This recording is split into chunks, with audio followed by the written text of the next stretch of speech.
Good evening, everyone. So what I'm going to do is, at the moment, we've got no one who's tuned in live. So with regards to the Q&A part at the end, I'm going to leave that out.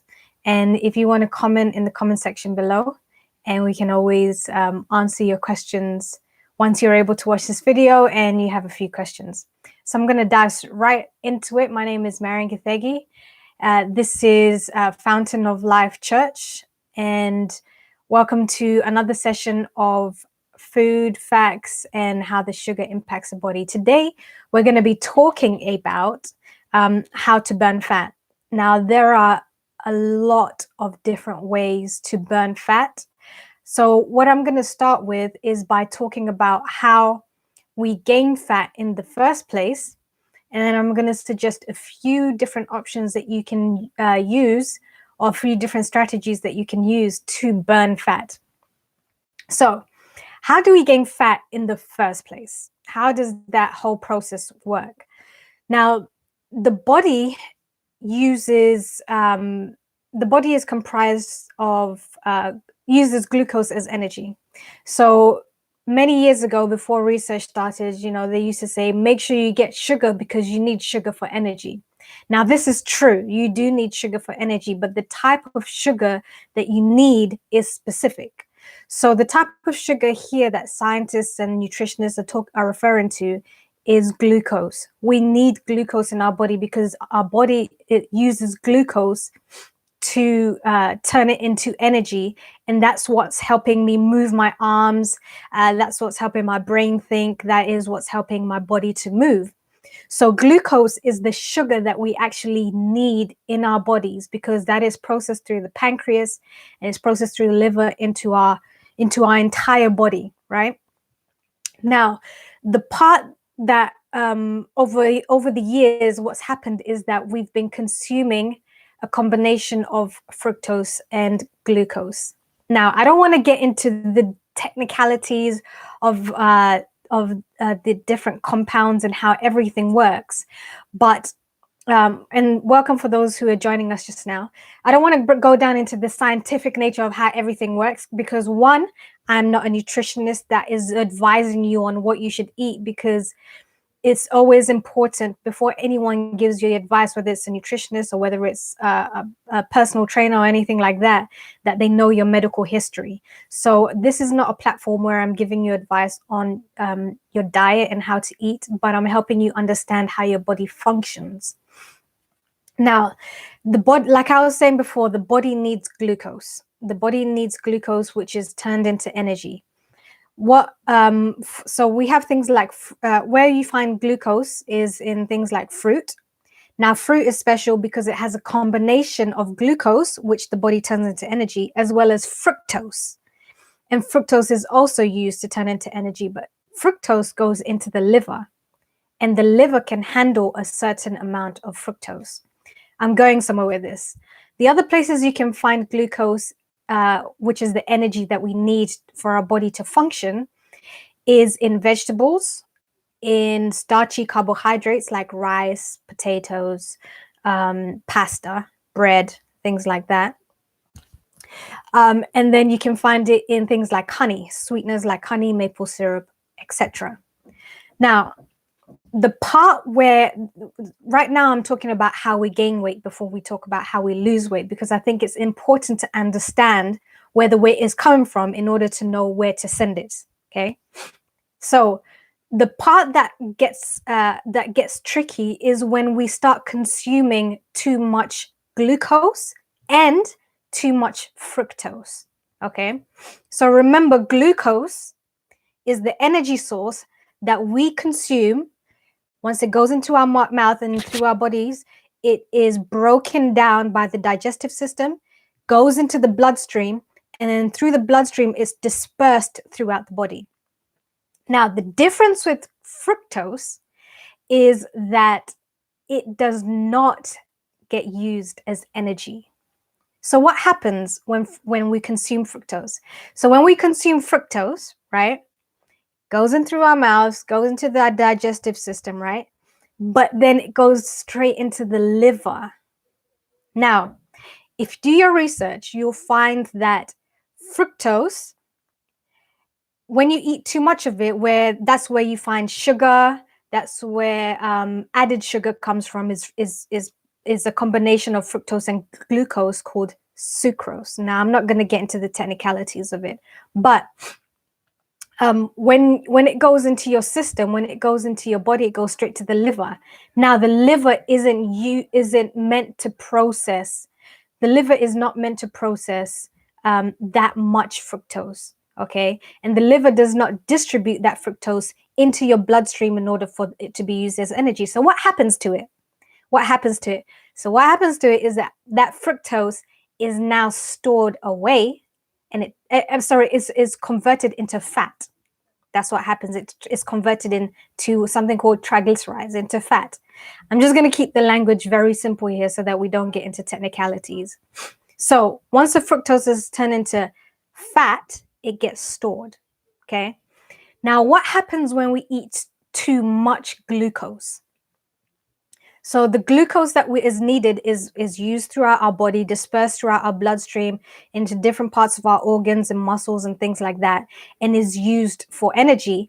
But the excess glucose that we consume is stored as fat. Okay, so this is how we end up consuming too much. And I always say this to people: all fat is excess energy that's sitting there waiting to be used. Now, in the case of fructose, you have to it's not used as energy, you just have to burn it. Okay, so now, how do we go about burning this excess energy? This is where we have, every trainer and his dog coming, and they have their own way of losing weight. There are so many different ways of losing weight. And it really, and honestly, it's not that I'm trying not to give you the specific advice, because every person is different. Different people like to lose weight in different ways. Now, the different ways you can lose weight is exercise. The problem I have with cardio, for example, stuff like high intensity interval training, running long distance, skipping, swimming, whatever kind of cardio you want to do. The problem with it is that if you don't understand how you're gaining weight in the first place, i.e., eating too much glucose and fructose, right, then you will not know how to control yourself when you need to replenish that energy. Okay, so when you go for a long, let's say you go for a 30-minute run, or you go for a hour run, whatever it is, when you come back, you're going to be hungry, right? What you feed your body in order to replenish that energy that you've just lost, right, is really important. Because if you put too much energy back, or if you put the wrong energy back, i.e., if you put fructose back, so let's say you go out for a long run and you're starving. I don't know if any of you have ever done long distance running. You feel like you can eat a horse, right? So if you come back and you start eating sweets and cakes and start drinking fizzy drinks and things like that, you're adding fructose into your body. You see that? So that fructose you're putting into your body is not being processed by the pancreas and distributed into your body. It is going straight to your liver and turning into what? Fat. Now, when we talk about calories in, calories out, the thing is, it's true. If you have less calories, if you eat less than you're burning, you're going to lose weight, right? But the problem is it goes into, a lot of people go into unhealthy ways of doing that. And when I say unhealthy ways of doing that, is that you're not getting a balanced diet. So you're not getting the right amounts of protein that you need, the right amount of carbohydrates that you need, the fats, and the micronutrients. And when I say micronutrients, I'm talking about things like fiber, iron, magnesium, potassium, things like that you would find in fruits, that you would find in vegetables, which we don't eat enough of. So that's what I'm talking about when I say micronutrients. So it's really important that if you choose to burn fat using cardio, that you replenish your body with the right energy. Otherwise, what's going to happen is it's going to backfire on you. I don't know if you've ever found, you see some long distance runners and they still have a tummy, right? It's because the nutrients that they're putting back into their system isn't right um, for how the energy that they've burnt, right? So one way of burning fat is exercise, cardio. The other way is to have a balanced meal. Now, what I'll challenge you to do is when you're eating, whatever you eat, make sure you have a portion, a good portion of carbohydrates. I would say a cup of vegetables, no more than a cup. I mean, no less than a cup of vegetables, even 2 cups of vegetables. And then I would say half a cup of protein. And then I would say quarter cup of fats, right? So that's what I mean by a balanced diet. Now it goes into more detail than this, but I don't have the time in this setting to go into detail. But have a balanced diet. And what you want to try and minimize on is the fructose. Now, when I say fructose, I mean added sugar, something that does not come from the ground. Okay. Sugar is a combination of fructose and glucose. That's why when you consume sugar, your body isn't told that it's full, because it's not being processed by the pancreas, it's being processed by the liver. So every time you eat, whatever you eat, check how much sugar is in what you're eating. And if it doesn't come from the ground, it's probably going to have more sugar than it is going to have less. So those are the 3 ways I would recommend in terms of burning fat. 1, exercise. 2, have a balanced meal. And 3, check how much fructose you're consuming in your diet. And then make sure that you're not eating too much glucose, eating too many fruits, or eating too much rice and pasta. The rice and pasta should not make up 60% of your plate. The rice and pasta should probably make up about 30% of your plate. We consume way too much glucose, and that's why you're finding that you're gaining weight. Now, the last tip I want to give, I've only got 2 minutes, and then we're going to go into Q&A section, is that I would say do weight training, resistance training, strength training, because the more muscle you have on your body, the more energy, again, it's all about energy, the more energy it takes for your body to sustain that muscle. It takes less work for your body to sustain fat than it does to sustain muscle, okay? So if you want to burn fat, the best way is to do a combination of cardio and weight training. And the more muscle you have on your body, the more energy you're going to use to burn. I mean, the more your body is going to work in order to sustain the energy in your body.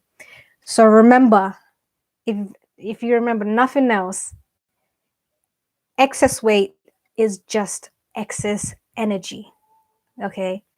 And the energy you're consuming needs to be appropriate for your body. And you know that if you're gaining weight, you're having too much glucose in your body, okay? So I'm going to open up this next 15 minutes for Q&A. Maybe there's something that you want me to clarify in what we've talked about and in what I've mentioned. Maybe you have a question about something else in particular, but I'm going to wait for like a couple minutes, 2-3 minutes, for anyone that might have some questions. And while I'm waiting on that, I'm going to talk about a couple of recipes that I particularly like. And I'll put the actual recipes in the comment section below. But some recipes that are my go-to for sweet treats. One that I used to do a lot of is a mug cake, 1-minute mug cake. And all you do is you put your flour, and I prefer to use almond flour because it's low in carbohydrates.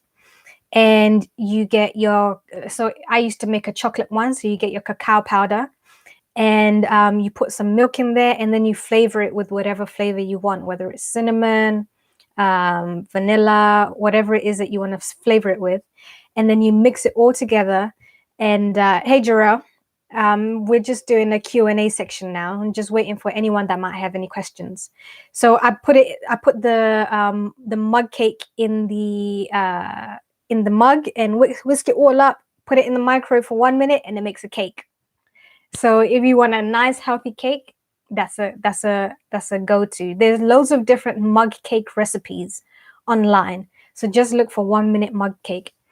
So there's a question here that says, what if you have a high metabolism? Should you still do weight training? Yes, I would say if you have a high metabolism, still do weight training. The reason I would recommend to still do weight training is not just for the purpose of burning fat. It is for those that are trying to, okay? It is for those that are trying to burn fat. But weight training or strength training is also excellent for as you age, because as you age, your muscles actually start to get depleted. And you know, the highest rate of the main reason why the elderly end up going to hospital is from falling. Now, if you start your strength training now, your body will be strong enough to sustain you as you age. So, and also as you get older, your metabolism starts to slow down. So it's good to get into the right habits of eating correctly, because you know, we take advantage of it at a young age, but what we don't realize is that as we get older, the things that used to benefit us when we were younger, they don't work anymore. Yeah, you're not going to have a high metabolism when you're 50 or when you're 60.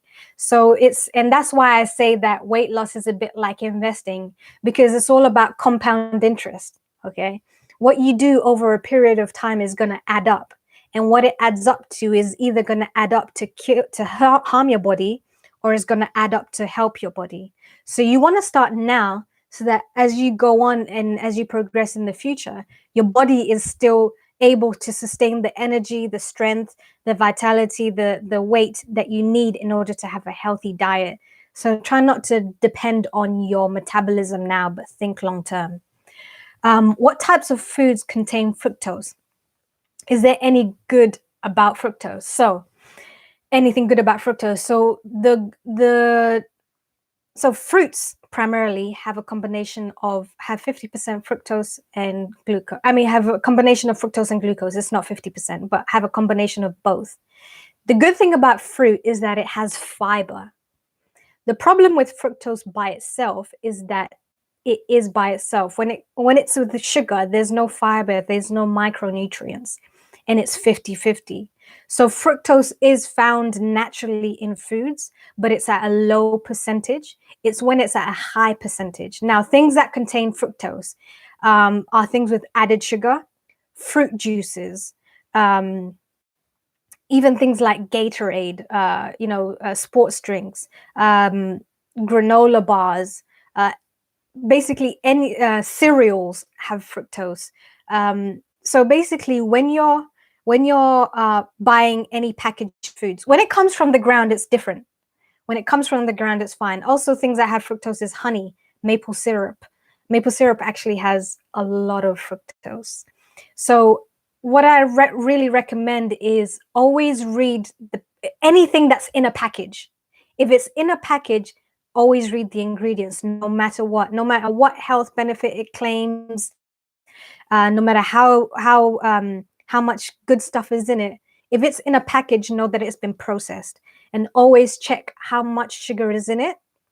So you go to the section where it says fats, carbohydrates, proteins, and you'll see that where it says carbohydrates, right underneath it, it says sugars, right? And you want to see how much sugar is in it. And when you see how much sugar is in it, you want to go to the ingredients section and check what is the sugar that's in it. And a lot of times it's like fruit concentrate and things like that. And those of you that are parents, that's where manufacturers, they hide a lot of sugar in children's foods and products. So I would really encourage you that anytime you buy something that's packaged, in a packaged, processed, just check how much sugar is in it, because the fructose is what's causing the weight gain. Anything that's not from the ground is what's causing that weight gain. Another question is, could you let us know some good fats? Okay, so some good fats include avocado, dark chocolate. The higher the percentage, the better. So like 85% or higher. I use a lot of almond flour, which has good fats, coconut flour, which has good fats for baking. That's what I personally use for baking.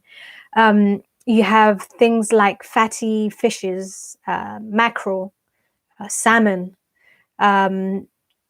You also have nuts. So there's some nuts that have more carbohydrates than others. The ones that have the least amount of carbohydrates, like sunflower seeds, have high fat percentage. Walnuts have a high fat percentage. Almonds have a high fat percentage. But things like peanuts have a higher carbohydrate content than the almond. So, you know, you want to get a balance of those.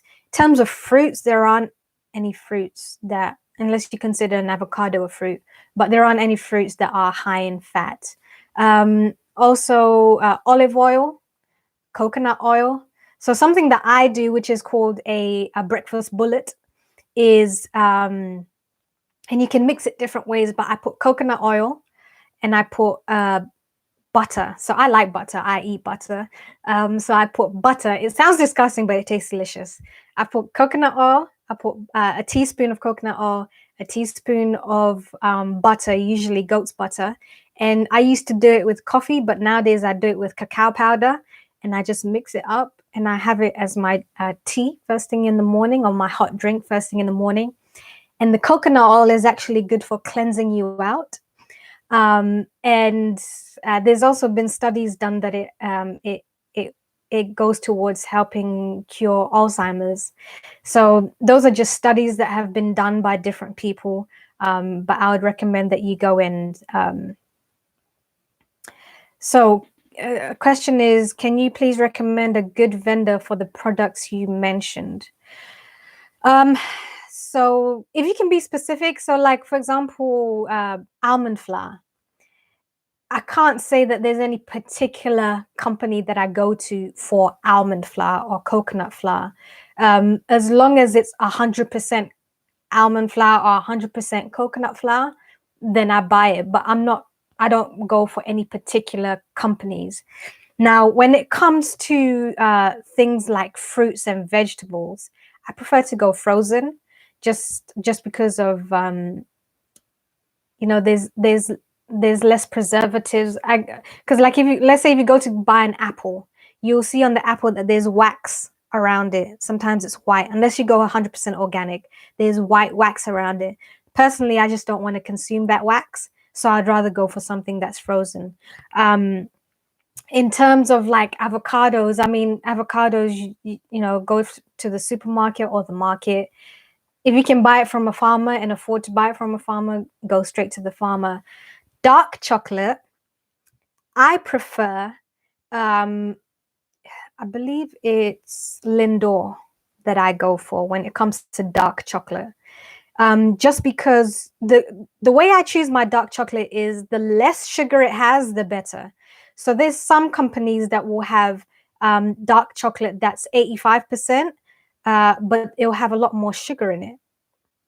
Whereas other companies would use less sugar, and the type of sugar that they use is different too. So because I like dark chocolate and because I like 100-gram bar, right? But I don't eat the whole 100 grams in one sitting. I'll eat it over a period of a week or even a week and a half. So that's 14 grams of sugar over a week and a half.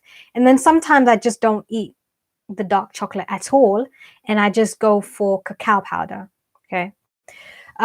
So with regards to dark chocolate, I'd recommend Lindor. Coconut oil, I'd recommend going for the cold pressed coconut oil, extra virgin cold press. With any oil that I go for, is always extra virgin cold pressed. I'm trying to think of anything else that I mentioned that would that would be recommended in terms of a vendor. Everything else I've mentioned, I think, is from the ground, but those are the products I feel like I've mentioned that are in packaging. What about fasting for weight loss? Good question. I fast for weight loss. Fasting for weight loss, you know what? It's fasting is not just for weight loss. Fasting is actually giving your digestive system a break. I don't know if you've ever, everyone's felt this. So you go out to lunch, you're at work, you go out for a lunch break, and you get a really heavy meal. Okay. You come back to the office and you're like, you can't keep your eyes open, right? So it's because the reason it's doing that is because that heavy meal, your body is taking so much energy to digest that food that you've eaten that it's making you drowsy and sleepy.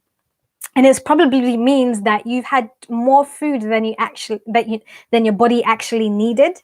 So the fasting is not just for weight loss, but it's also to just give your body a break from eating.